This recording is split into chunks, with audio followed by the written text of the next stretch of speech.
my pleasure to introduce John Schmidt to all of you this evening. John is a Springfield native. He went to Sacred Heart Griffin, where he completed his high school degree. He currently attends Illinois Wesleyan, as Dr. Maternick said, majoring in biology and pre-medicine. He is pursuing a career in medicine, but what I always try to do with any person that comes into my laboratory is to convince them to do an MD, PhD, and to become a physician scientist. Because as Dr. Torrey said, that curiosity creates cures, that critical thinking and skills are really what we need in order to move medicine forward and to get things that we're doing in the research aspect implemented onto the bedside manner. And so, there you go, John. There's my spiel. And it pays for your tuition, too. He does want to be an emergency physician, though, when he grows up. So I am glad that he was able to spend the last 7 weeks in my laboratory working on our project. Our project was just funded through a Team Science grant, which is also one of the things that is funded through the Denim Diamonds fundraising event. So thank you very much for that awesome funding. John's parents are Robin and the late John Schmidt, and she is here tonight to watch her son, as long as he doesn't get too sciencey. However, when I asked John what he really liked about this summer experience, his response just warms my heart, and that is that he has a grown appreciation for immunology. I think this is because in the first day, I handed him an immunology textbook, and I said, this is required for you to figure out how your project is going to work. So he took that serious, and I hope that you take an immunology class your senior year of Wesleyan, because that's what everybody wants to do for last year. So, without further ado, John, please share with them your research.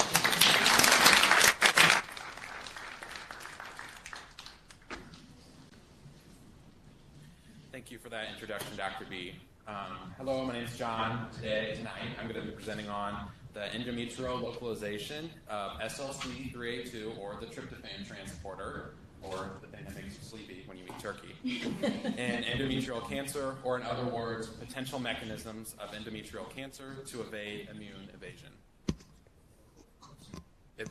detection.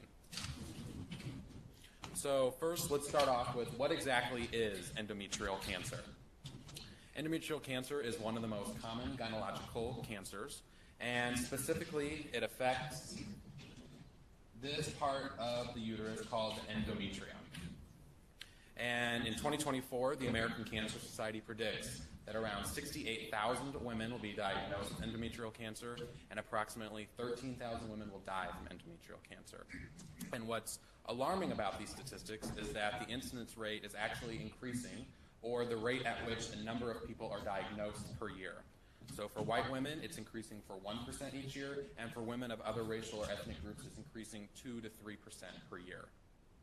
Also, another possible hallmark of this cancer is it's diagnosed when symptomatic. So unfortunately, sometimes this cannot be detected in early stages. So if it's detected in later stages, it could be hard to treat, and it could lead to a worse outcome for the patient.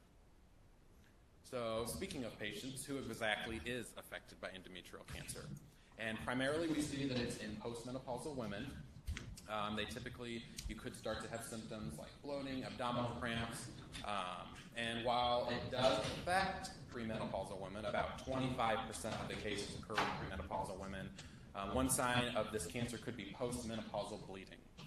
So upon those symptoms, the patient would present to a physician with bleeding or other symptoms of a thickened endometrium. And at that time, the patient would be sent for an ultrasound. And from the ultrasound, depending on the results, a biopsy may be ordered. And depending on the results of the biopsy, for example, if they come back malignant or cancerous, the next option would be to go for a hysterectomy to remove the uterus and the cancerous tissue. Unfortunately, not all patients are good candidates for surgery. It's a very invasive surgery to undergo this.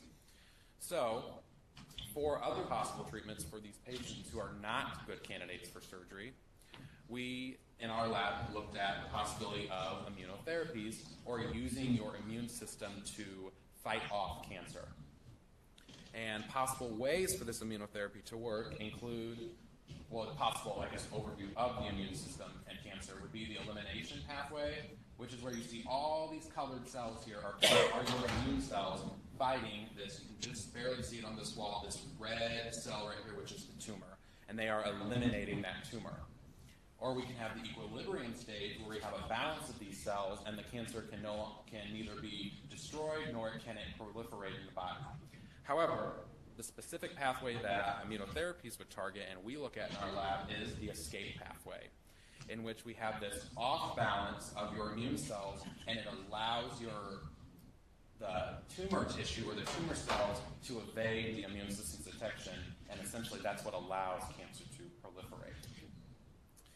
And so more specifically with these immune cells we look at the T cell component of your immune system, specifically the cells that come from the CD4 lineage of immune cells.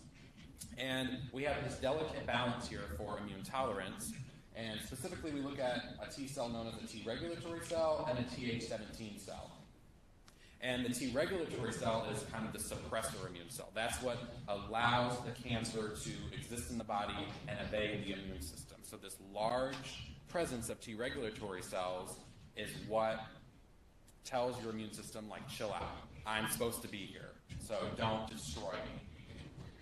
So the other option is if we have these Th17 cells, these are your inflammatory cells. That's what causes this inflammatory response. And when we have a lot, as this kind of scale shows, a lot more T regulatory cells, that is what allows cancer to proliferate in the body. And so we kind of got thinking, well, how is there a way that this can be regulated? What makes these T cells go one way? And these are not our studies, these are other scientist studies from all over the world, that immune regulation can be controlled through tryptophan metabolism. So then in our lab, we have some preliminary data that shows when we look at the uterine tissue or cancer tissue, we see that in the periphery, we have a lot of these Th17 cells, or these inflammatory cells, and not so many of the T regulatory cells. But then our study is specifically looking at the tumor tissue. And within the tumor tissue, we have a much, much higher presence of these T regulatory cells, which, as I mentioned before, would be allowing for immune evasion. And we also see that we have an upregulation of IDO1 and the tryptophan pathway, which more on the next slide. So this leads me into my hypothesis that this tryptophan transporter, which is SLC3A2, is bringing tryptophan, which is this molecule right here, which is one of your essential amino acids, is bringing tryptophan into the body, and then IDO1 is turning tryptophan into cheiroretin, which goes to this aryl hydrocarbon receptor in your cell and allows for T regulatory cells differentiation. It prefers the T regulatory cell pathway essentially and will create more T regulatory cells, which would allow for the body to evade cancer, or cancer to evade the immune system. So then more work we've done with tryptophan metabolism. As you can see an overview here, here's the transporter I was looking at, and we're bringing in the tryptophan, and eventually it's coming down here to the cell's RNA to have an effect on the level of RNA for the tryptophan transporter.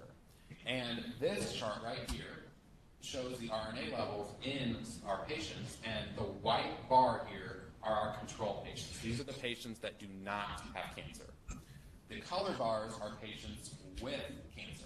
And as you can see, we actually find that the RNA level for this transporter is lower in those with endometrial cancer.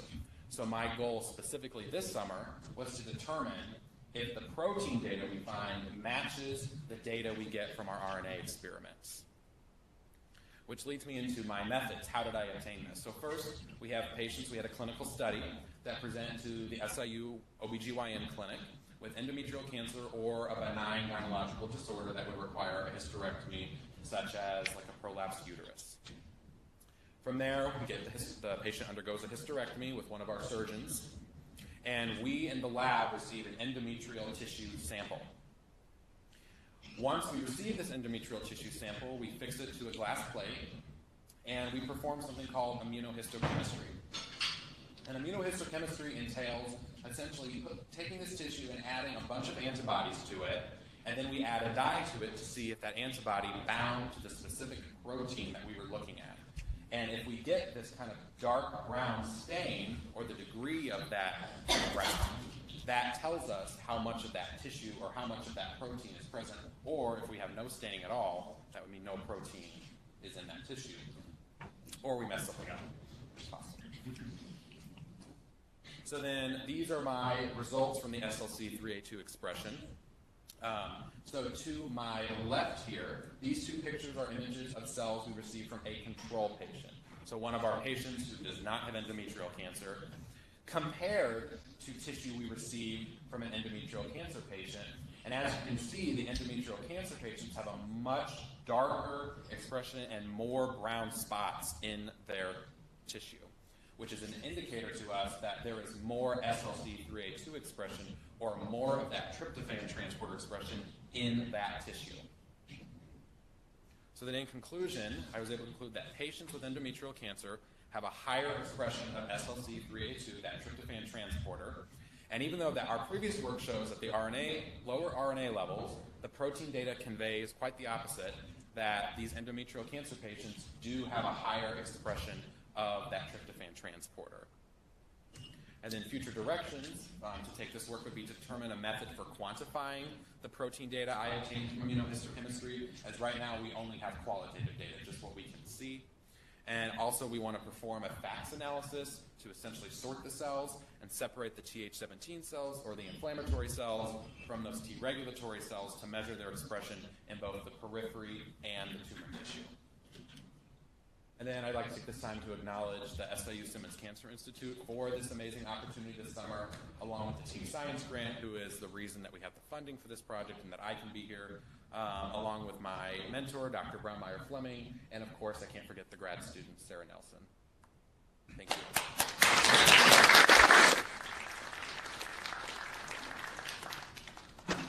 Okay, we're open for questions.